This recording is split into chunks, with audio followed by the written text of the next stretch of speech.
Non. Même réalisé par quelqu'un qui a filmé de nombreux James Bond, du meilleur au pire, de Goldfinger à Les diamants sont éternels, ou Vivre et laisser mourir et L'homme au pistolet d'or, Remo sans armes et dangereux n'est pas, et même loin d'être un sous-James Bond.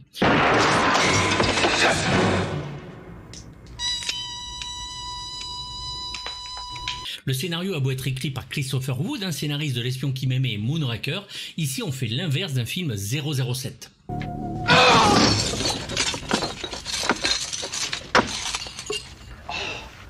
Chez Bond, les scènes d'action sont entrecoupées par des moments avec M, Q, Moneypenny ou autres jeunes demoiselles en demande. Ici, c'est l'inverse puisque l'entraînement avec Tune est la base du film qui servira pour les scènes d'action plus tard. Il est très lent. Ses réflexes sont pitoyables. Aucune coordination. Le film est tiré des romans de la série L'Implacable, de The Destroyer en anglais, de Richard Sapir et Warren Murphy, dont il y eut pas moins de 62 livres et plus de 30 millions de lecteurs. Larry Spiegel mit 4 ans pour acquérir les droits du livre. Tu sais, pour vider le chargeur, Tu bouges comme une guenon enceinte. Remo est entraîné dans l'art du Sinanju, enseigné par un maître. C'est lui qui fera en sorte que le film se base plus sur l'entraînement que sur les scènes d'action. elle a une petite minute. Cet entraînement, c'est le genre où on s'assit en chien de faïence pendant 10 ans et un beau matin, j'arrive à péter les briques du bout de l'orteil. Ce vieux coréen n'entraîne pas Remo que physiquement, le psychologique de celui-ci va être chamboulé tout autant. Ensuite, je rentrerai dans mon pays. Le rapport entre les personnages est souvent drôle, Chiu le regarde avec dédain alors que Remo, lui, se débat avec lui-même et bien sûr son entraîneur. Chiu est sage, père de remplacement et même pourquoi pas Dieu vu qu'il marche sur l'eau et va s'attacher à ce fils qu'il n'a jamais eu.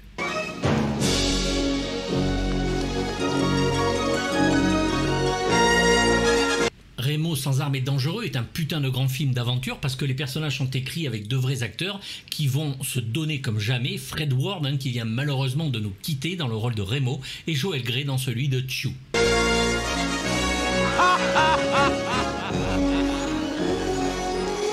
On peut dire que l'on est à la limite du buddy movie, du polar burné, avec des séquences d'action absolument hallucinantes, pour l'époque en tout cas. Je n'ose penser aux cascadeurs et aux risques qu'ils ont pris. On aurait dû avoir une suite, vu que la réalisation fait comme si le film n'était que le pilote d'une putain de grande saga. Le film existe avec une version longue, où les passages sont en VO sous-titré, puisque jamais traduits. Cette chaume, il y a vraiment des jours où tu me casses le cul. Sans doute. Mais parce que c'est le plus court chemin pour atteindre ton cerveau.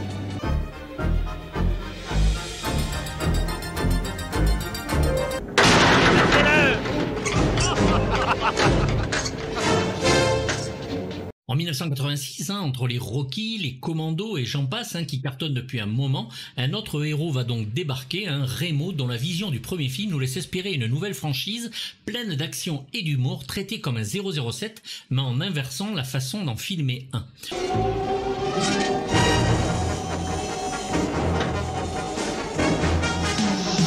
Le titre anglais ne trompe pas, Remo The Adventure Begins veut tout dire, la franchise est prête.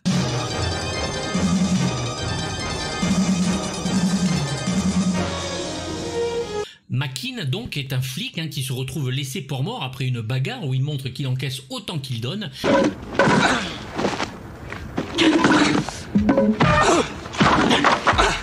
Et fera une petite visite dans l'East River avec sa voiture projetée par un camion.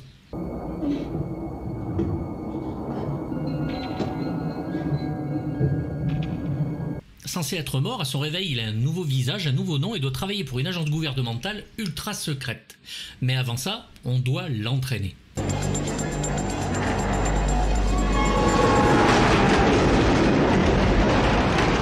L'organisation va le mettre entre les mains d'un expert en combat sans armes, Chiu, qui va lui apprendre à se battre avec son poing et son esprit.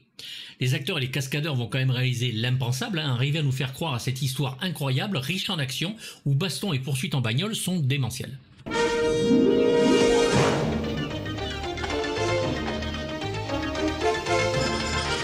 Guy Hamilton dira de Fred Ward qu'il est un acteur aguerri, doué d'une grande sensibilité et exactement le voisin que l'on aimerait avoir dans un quartier malfamé. Oh, come on. Napoleon died in his bed. Wrong. All of them. Perfect. Plusieurs scènes du film impressionnantes restent en tête, comme la poursuite avec bien sûr les Doberman hilarantes.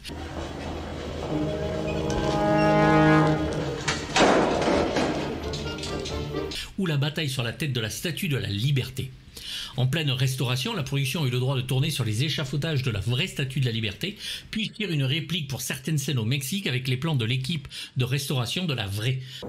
Tu es ici pour vaincre ta terreur infantile de l'altitude. La fausse statue s'élevait à 25 mètres de haut dans la banlieue de Mexico et fut créée en bois et en fibre de verre. La statue est restée là-bas et pouvait être visitée à l'époque.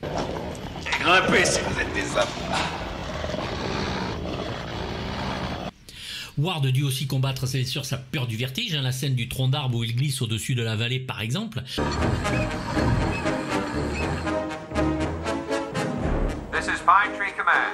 Le personnage va changer donc de vie et prendre un tournant à 180 degrés, surtout dans cette scène où il comprend que même les gens pour qui il travaille sont prêts à mourir et lui serait tué s'ils étaient découverts. On devra tous disparaître sans laisser de traces. Et vous avez un plan pour ça? J'ai une petite pilule dans ma poche. La photo d'Andrew Laszlo est superbe et lumineuse. Laszlo est connu pour la photo de nombreux films, comme Les Guerriers de la Nuit de Walter Hill, et Sans Retour et Les Rues de Feu du même réalisateur. Le premier Rambo, où il y excelle avec une photo sans pareil. Poltergeist 2 de Brian Gibson, ou L'aventure intérieure de Joe Dante. Et bien sûr la superbe mini-série Shogun pour la télévision. Personne ne m'empêchera de voir mon fiancé. Votre fiancé. Jim et moi, nous allons nous marier. Le maquillage de Joel Grey en Chou a duré 4 heures, voire 4 heures et demie, et fut créé par le grand maquilleur Carl Fullerton, qui travailla sur Wolfen, Au-delà du réel, Vendredi 13, 2 et 3, Corky Park, Le fantôme de Milburn, FX Effet de choc, Outrage, Glory, Le Parrain 3, et bien sûr et surtout Le Silence des agneaux, et dont la liste de films n'a cessé de se prolonger. T'as dit de ne plus les bouger? Tu as autant de réflexes qu'un yak de Jacques. Chou est le personnage le plus mystérieux, peut-être le plus intéressant, vu que l'on ne sait rien ou peu de lui. Il est presque magique et semble sortir d'un livre mythologique. On ne peut même pas dire son âge, il serait immortel que cela n'étonnerait personne. J'appelle 2L16 sur le canal. Remo, quand il est en maquine, est maquillé d'assez belle façon pour ressembler à quelqu'un d'autre.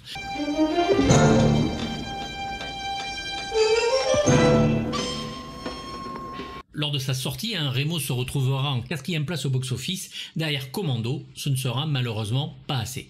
Redescends. Avec plaisir. Quel est ton problème?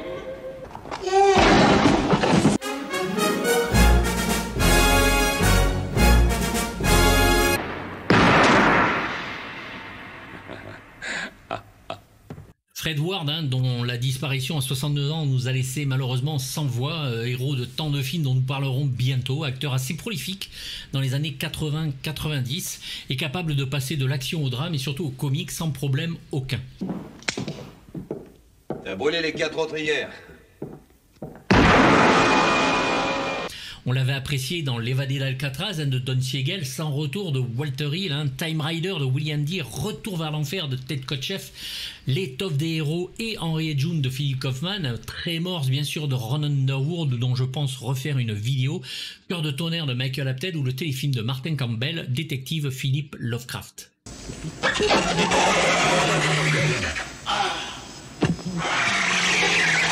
Pour Remo, il va s'entraîner de façon intensive, bien sûr, pendant plusieurs semaines. Sa voix française n'est autre que celle d'Yves Régnier, notre commissaire Moulin national, qui nous a quittés, lui, en 2021, dont les doublages sont toujours excellents et drôles, puisqu'il y rajoute toujours sa petite touche personnelle, comme dans Crocodile Dundee ou Le vampire de John Carpenter.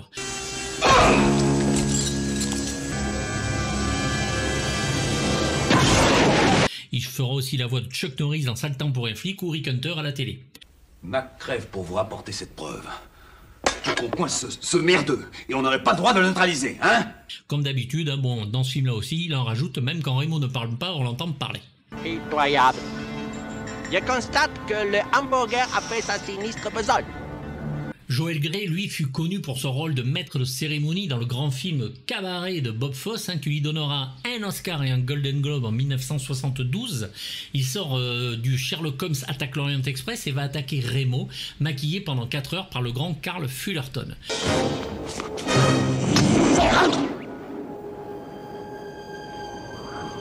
Pour lui, l'expérience du maquillage va lui révéler le voyage interne du jeu d'acteur, puisqu'il croule sous les prothèses, ce qui l'empêche de montrer les expressions faciales qui aident pour un rôle. Mais à l'approche de la maturité, les os ont tendance à se froisser, mon fils. Joël fera des recherches sur la philosophie, l'art, le confucianisme, le taoïsme ou le chamanisme. Quoi? Tu m'as appelé comment? Il est appelé le maître sur le plateau tellement il est dans son personnage. Il va déjeuner dans un restaurant coréen sans que personne ne se doute de rien et prend des cours de calligraphie. Il était appelé un crétin maladroit. Tu conduis comme un macaque en rue. Alors bien sûr, il est conscient que toutes ses recherches pour un film comme Remo sont illusoires, mais c'est sa façon de travailler et il s'y tient. Remo!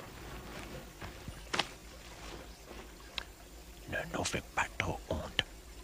Cela va donner lieu à un vrai personnage, un personnage dont on se rappelle. Petit père.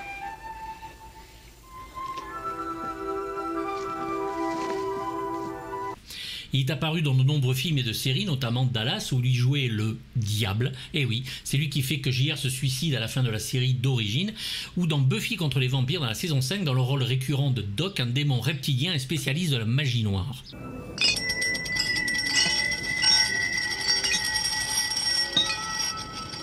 Joel Grey est le père de Jennifer Grey, l'héroïne de Dirty Dancing et sœur de Ferris Bueller.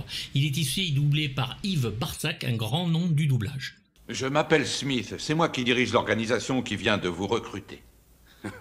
Wilford Brimley joue le rôle d'Harold Smith, qui est connu pour The Thing, Cocoon, La Firme, Chasse à l'homme et tellement d'autres. Il est doublé ici par Raoul DeFos, connu pour de nombreux doublages pour des films, séries et animations. Ça m'est égal de savoir que vous êtes une femme. Ça, j'en suis ravie. Kate Mulgrew, qui est donc le major Rainer Fleming, qui va tomber amoureuse, entre guillemets, de notre héros. Et si ça peut vous rassurer, que vous soyez un homme à moi aussi, ça m'est égal. On a pu voir Kate dans Madame Colombo, qui ne durera que 2 petites saisons, mais surtout c'est son rôle du capitaine Catherine Janeway dans la série Star Trek Voyager qui la fera connaître durant les 7 saisons de la saga.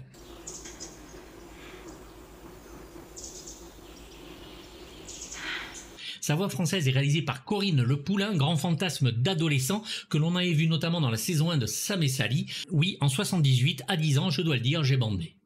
On vous a rebricolé ça et là. Non, juste la figure. Merci, mademoiselle. J.A. Preston, qui joue McCleary et qui fout Mackin dans l'eau et lui explique sa nouvelle vie, est doublé par Colombo lui-même, Serge Sauvion.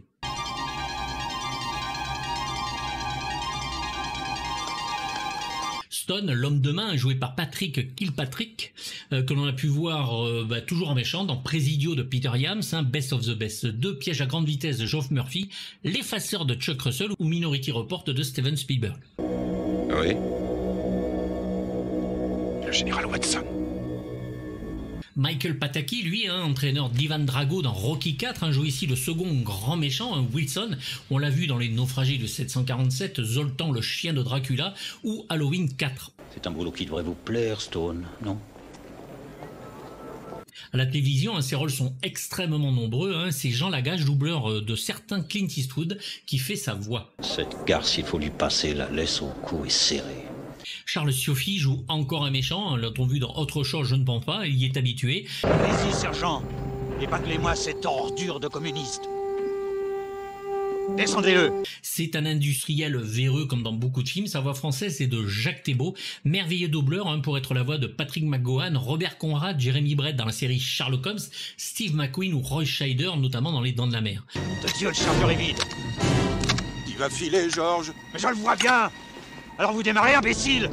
C'était un très grand doubleur. Ciotti, l'acteur, lui, a joué dans Clout d'Alan J. Pakula. C'était demain de Nicolas Meyer et jouera dans de nombreuses séries, dont L'homme qui valait 3 milliards ou X-Files.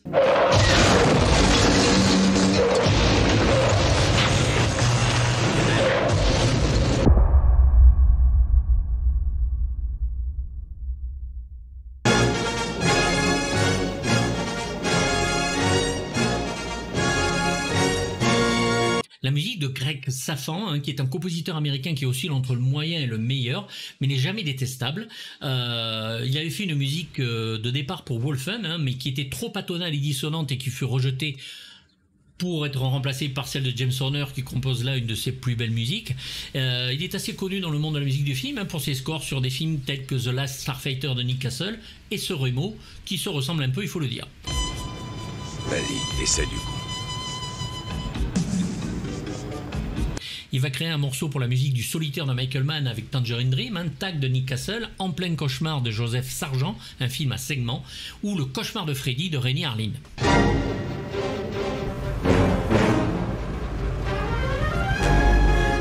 Il a composé à ce jour plus de 70 musiques de films et de séries télé.